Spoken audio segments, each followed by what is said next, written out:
서울 양평고속도로의 노선을 바꿔서 현직 대통령의 장모가 있는 땅 쪽으로 노선을 바꿔서 수천 평의 땅에 집가를 몇 배 올릴 수 있는 정도의 이익을 주는 정도가 경제 공동체로 볼 수 있지 않나. 윤석열 대통령과 그 후예들이 재미를 봤는데 현재 월급을 하이의 월급을 뇌물로 전환시키는 신공은 안 맞는 것 같아요. 그렇게 생각하는 대한민국 국민은 없더라고 봐요.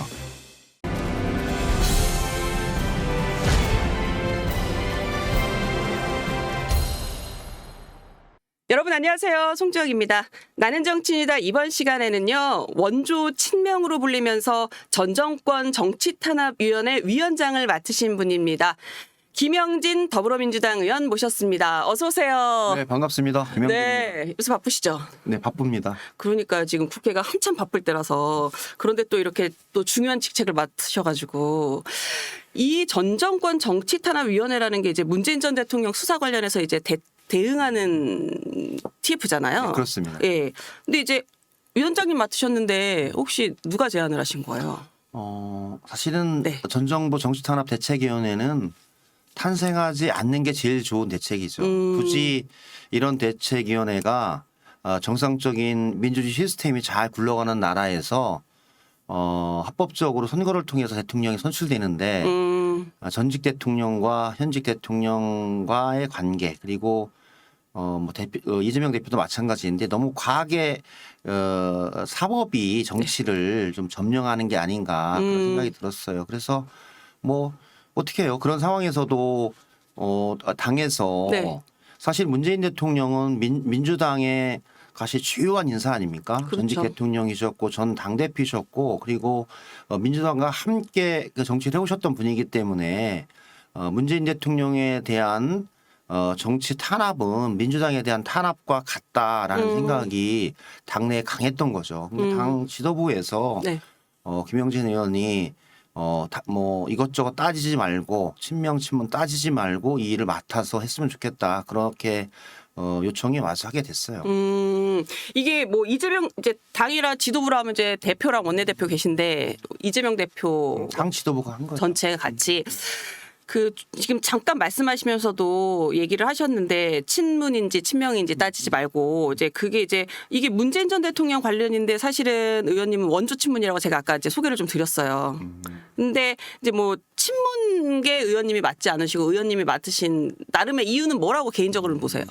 저는 그런 좀 생각이 좀 있었겠죠. 그러니까 원래는 그 문재인 대통령 그 김정숙 여사라든지 이렇게 부분 파편으로 문제되는 부분에 관해서는 네. 충분하게 이제 의원님들이 다 그냥 개별적으로 대응해도 되는 그런 문제였기 때문에 대응을 했었는데 이제 그것이 문재인 대통령에 대해서 저희들이 판단하기엔 사실이 아닌 사유의 월급을 뇌물로 바꿔서 네. 피제로 적시하에 오는 그 상황에 대해서는 그것에 대해서는 단호하게 대응해야 된다 이런 입장이 좀 강했던 것 같아요. 그래서 친문이 아니라 친명이 맡게 된 이유 중에 하나도 이것은 무슨 개파나 아니면 뭘 따지거나 그럴 사안이 아니라 민주당이 하나가 돼서 단호하게 대응해야 된다. 근데 그 중에서 적절한 사람이 누구냐 찾다 보니까 네.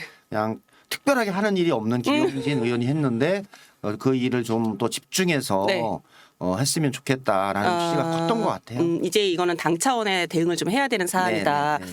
아니 저는 김명진 의원님께서 이 위원장 맡으셨길래 사실은 원조 친명으로 알려져 있기는 하지만 당내에서는 뭐 친명, 친문, 소위 말해 반명까지도 두루 의원님들이랑 친한 그러니까 소통이 가능한 양쪽의 어떤 공통분모로 소통이 가능한 분이기 때문에 적임자라고 판단을 하지 않았을까라는 개인적인 생각을 좀 했었어요. 왜냐하면 뭐 당에서 지금 이제 삼선 의원이시기도 하지만 당에서 보니까 저는 보좌관부터 시작하셨는 줄 알았는데 인턴부터 시작하셨더라고요. 98년 인턴부터 했으니까 제가 다 경험을 한 사람이에요. 그러니까요. 인턴, 비서관, 보좌관까지 다 했습니다. 그러니까 그리고 나서 또 당에서도 중요한 요직도 맡고 그래서 그러니까 어쨌든 두루두루 그러면서 인맥도 좋고 뭐 평판도 좋고 이래서 하셨나라는 생각이 들어서 좀 살짝 여쭤봤고요.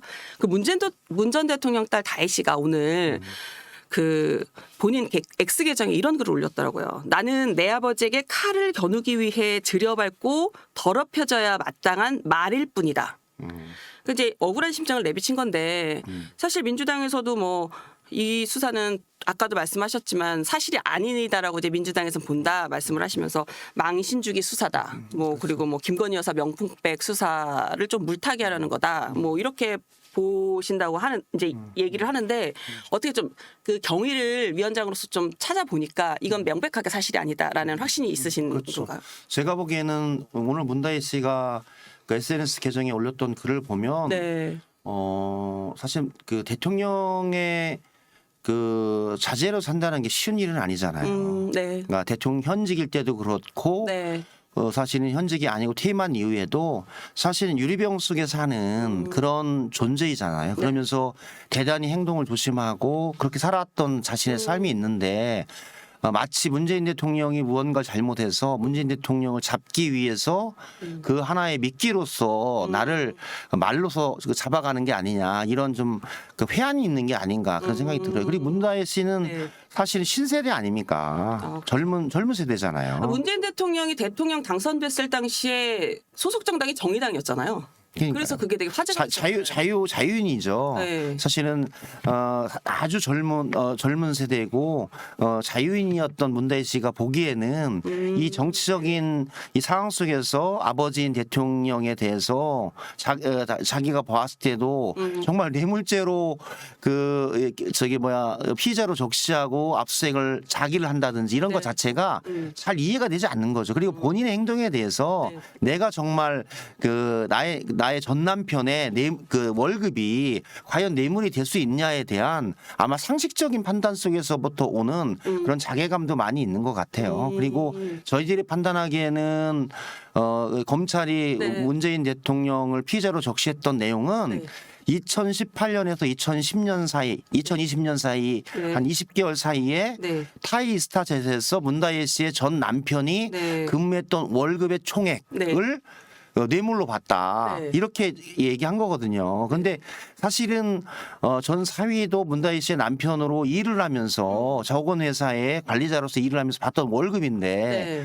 그 남편도 그렇고 문다혜 씨도 그렇고 황당할 거예요. 그리고 지금 압수수색을 하는 내용은 또 시기적으로 2018년부터 2020년 사이에 벌어졌던 문재인 대통령의 뇌물죄로 피의자로 입건한 내용에 대한 압수수색이 아니라 네. 뭐 다른 내용으로 또 압수수색을 해버리니까 그러니까 별건 수사를 지금 하고 또 있고. 다른 별건 수사로 네. 하고 있고 망신주기를 하고 있는 상황으로 계속 네. 별건에 별건을 무는 이 상황을 보면서 과거에 뭐 노무현 대통령도 생각나고 아버님이 비서실장으로 문재인 대통령이 비서실장으로 상주까지 하면서 했던 이 과거도 많이 생각나는 것 같아요. 그래서 상당히 그 사실관계도 맞지 않고 네. 또 정치적인 탄압의 성격이 명확하고 그러면서도 개인의 자유와 인격 그다음에 여러 가지를 좀 무시하면서 피의 사실이 아닌 내용을 유포하고 그다음에 뭐 제주에서 자기가 정말 먹고 살기 위해서 하는 그 숙박업 자체를 무슨 뭐 별장이라든지 이렇게 막 부풀리게 하면서 언론화시키면 본인으로서는 되게 아주 어렵겠죠. 거기에 대한 그런 심정이고 거기에 대해 저희들은 사실관계를 봤을 때 맞지 않다 그렇게 보고 있는 겁니다. 네.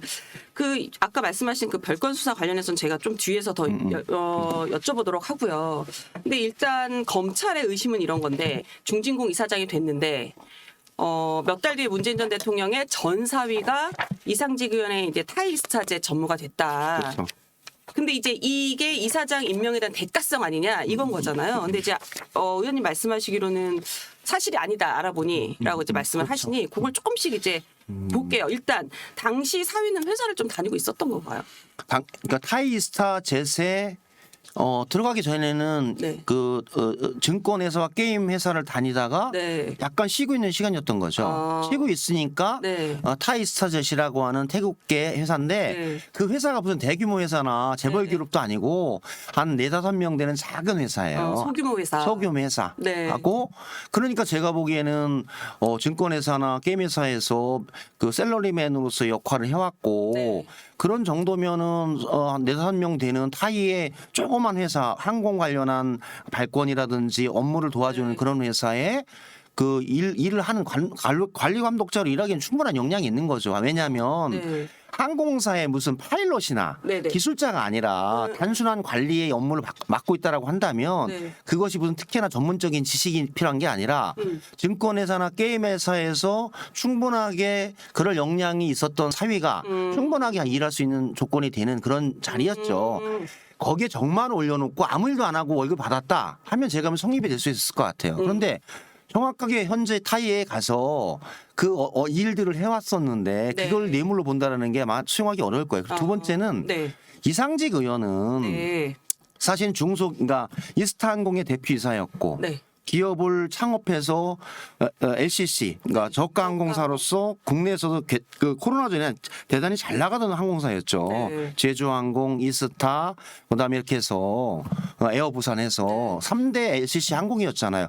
그런데 코로나가 오면서 힘들었던 과정이지 네. 그 시기엔 아주 잘 나가던 회사였어요. 네. 그 상황에서 제가 보기에는 그런 회사였고 그리고 전직 국회의원이었고 그리고 중소기업과 중견기업을 운영했던 사람이 네. 중진공 이사장으로서 임명되는 과정 자체가 정상적으로 제가 보기에는 절차를 거쳐서 임명한 건데 거기에 무슨 부정이 있겠어요. 정말 네. 중진공 이사장으로서 역량과 능력이 안 되고 네. 전혀 다른 분야에서 만약에 중진공 이사장이 임명이 됐다 하면 그 논지도 성립될 수 있을 것 같아요. 근데 전직 국회의원이고 네. 이스타항공의 대표이사를 지냈고 네. 기업을 해본 경험이 있고 네. 그러면서 중소기업에 대한 지원 업무를 진행하고 있는 중소기업진흥공단 이사장에 공모해서 그 역할을 맡는 것 자체는 네. 저는 당연하고 아주 합리적인 결정이었다. 그리고 적정한 인사였다 그렇게 보고 있어요. 그래서 네. 그 인사 과정에 무슨 대가성이 있다면 모를까. 저는 그 이상직 의원이 그 업무를 이사장을 맡으면서 불만이 많았을 것 같아요.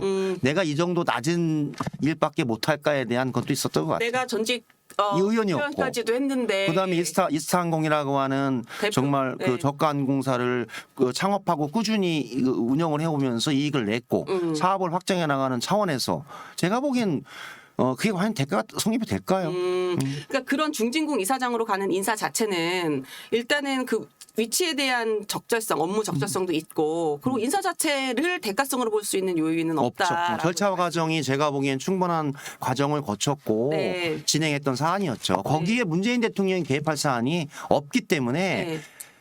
사실은 대가에 기반한 뇌물죄로 피의자를 적시하는 것 자체가 성립이 되지 않는다. 네. 그래서 처음에는 제3자 뇌물죄까지 검토했는데 네. 제3자 뇌물죄가 성립되지 않는 거예요. 네. 그러니까 문재인 대통령을 엮어놓긴 해야 되는데 찾다 안 되니까 제일 가장 무식한 방법인 직접 뇌물죄로 제가 보기에는 피의자로 만들었다 그렇게 보고 있는 겁니다. 그래서 이제 뭐 지금 뭐 보도 나오고 그런 검찰이 제3자 뇌물죄가 아니라 이제 직접 뇌물죄 적용하려고 한다 이런 얘기가 나오고 있는데 그렇습니다. 이제 그렇기 때문에 이 제3자에서 뇌물죄에서는 그 혐의를 찾기가 어려우니까 범위를 좀 확대했다 이렇게 보시는 거라는 그렇죠. 거죠. 그 사회 부분은 제가 하나만 더 조금 더 여쭤보면 그 아까 말씀하시기로는 이제 게임 회사 그리고 증권 회사 있다가 이스타 타이 이스타젯으로 갔다라고 말씀을 하시는데 이제 거기가 이제 뭐 항공권 판매하는 회사고 전체적으로 뭐 그런 판매 관리 이런 역할을 했다고 말씀을 하셨잖아요. 그럼 그 사회분도 게임 회사라든가 증권 회사에서도 그런 관련된 업무를 하신 거예요. 왜냐하면 이제 업종이 되게 게임, 갑자기 증권 뛰더라고요. 저는 제가 보기에는 네.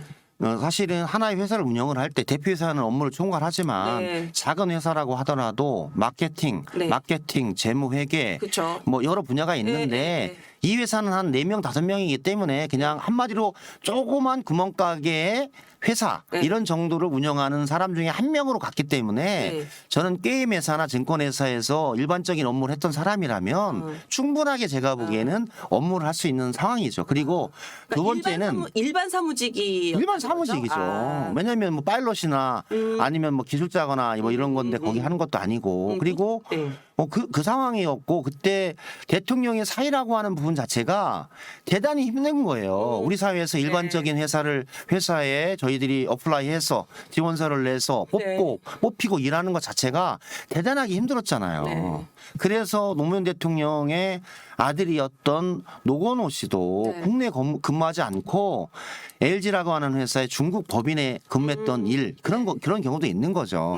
대통령의 사의라고 하는 지위가 상당히 보편적이고 편하게 살고자 하는 일반적인 사람들에게는 더 어려운 장벽일 수 있다라는 거예요. 그래서 그런 여러 가지 사정이 있었기 때문에 저는 그런 것으로 그런 위험, 그다음에 국내로부터 오는 대통령 사위를 가지고 장난을 치거나 네. 뭐 이권을 하려고 하나 이런 것 자체를 차단하고 네. 외국에 나가서 둘이 있으면 그로부터 오는 위험들은 더 차단되는 거죠.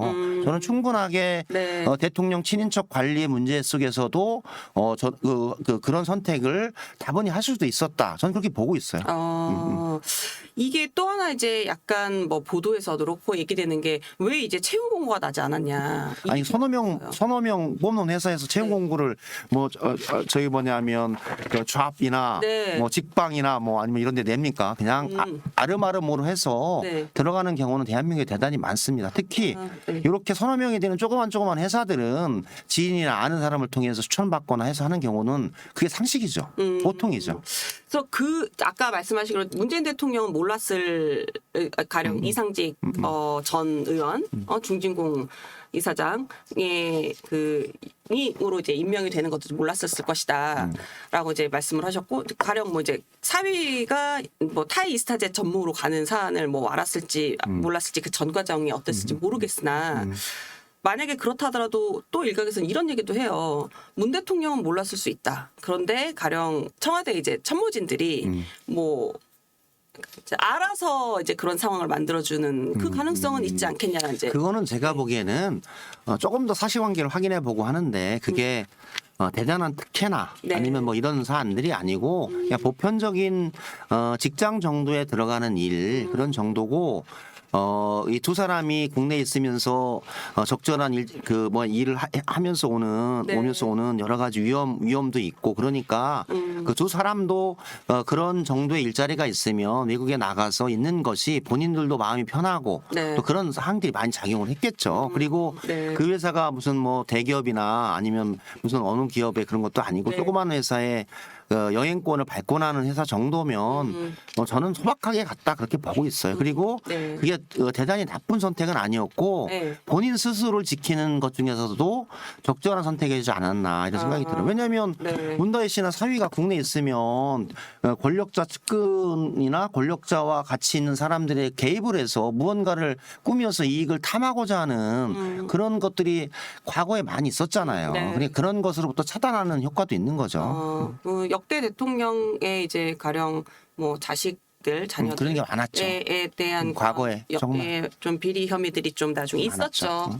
부모가 대통령이라는 이유로 뭐 그런 걸 말씀하시는 것 같은데 일단 경찰이 문 전 대통령이랑 딸 다혜 씨를 이제 경제 공동체로 보고 있는다 이러는데 이거에 대해서는 어떻게 보세요? 저는 경제 공동체라 하면 이제 네. 박근혜 최순실 그러니까 박근혜 대통령과 최순실 정도의 관계 그로부터 공식적인 권력이나 공직을 맡고 있지 아니한 사람이 네. 그 권력 안에 들어가서 권력을 행사하여 그로부터 오는 수익을 만드는 네. 그런 정도를 경제 공동체로 봐서 네. 기소하고 유죄를 받았던 경우 아니에요? 저는 그런 정도라면 실제로 그냥 일례로 서울 양평고속도로의 노선을 바꿔서 현직 대통령인데 현직 대통령의 장모가 있는 땅 쪽으로 노선을 바꿔서 네. 수천 평의 땅에 지가를 몇 배 올릴 수 있는 정도의 이익을 주는 정도가 경제 공동체로 볼 수 있지 않나. 그래서 윤석열 대통령과 그 장모의 관계는 경제 공동체로 볼 여지는 충분히 있다. 그러나 네. 그 사위가 월급을 받는 네. 그러니까 과거에 무직이었던 상황, 그러니까 직업이 없었던 상황에 생활을 위해서 부분적으로 용돈을 줬던 그런 관계. 그거는 평상적으로 제가 보기에는 네. 집에서도 부모 자식 간에도 자식이 직장을 다니다가 결혼을 했는데 아이도 있는데 네. 직장이 없으면 부분적으로 생활비를 도와주는 경우는 많죠. 그리고 장인 장모도 맡은 경우고 그런 정도의 의례적인 형태의 도움이었지 그것이 없으면 죽는.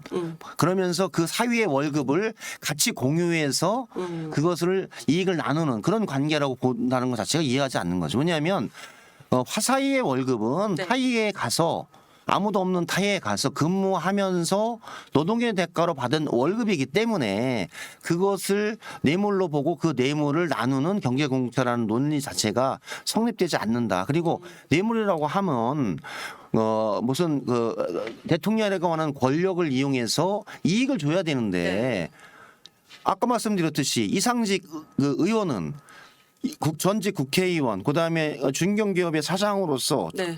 정당한 과정을 거쳐서 네. 중진공 이사장이 됐기 때문에 네. 대가관계가 성립되지 않는 출발이 있기 때문에 네. 후자인 월급이 설령 그렇다 손 치더라도 그것이 뇌물로 바뀔 수 있는 여지는 없다. 그렇게 보는 거죠. 저는 네. 경제공동체 개념으로 윤석열 대통령과 그 후예들이 재미를 봤는데 그 현재 월급을 하위의 월급을 뇌물로 전환시키는 신공은 안 맞는 것 같아요. 그거는 안 맞다. 안 맞다. 그리고 네. 그렇게 생각하는 대한민국 국민은 없다라고 봐요. 그러니까 그게 안 되니까 그 다음에 무슨 5천만 원, 2억 5천만 원으로 압수수색해서 별건 수사하고 별장하고 뇌물하고 아무 상관도 없는데 네. 그 제주 별장이라고 그러니까 이 조그만 오래된 30년 된 주택을 구입해서 네. 한마디로 민박 정도의 숙박업을 하는 건데 그걸 네. 별장이라고 칭하면 압수수색하고 그게 잘 안 맞는 거죠.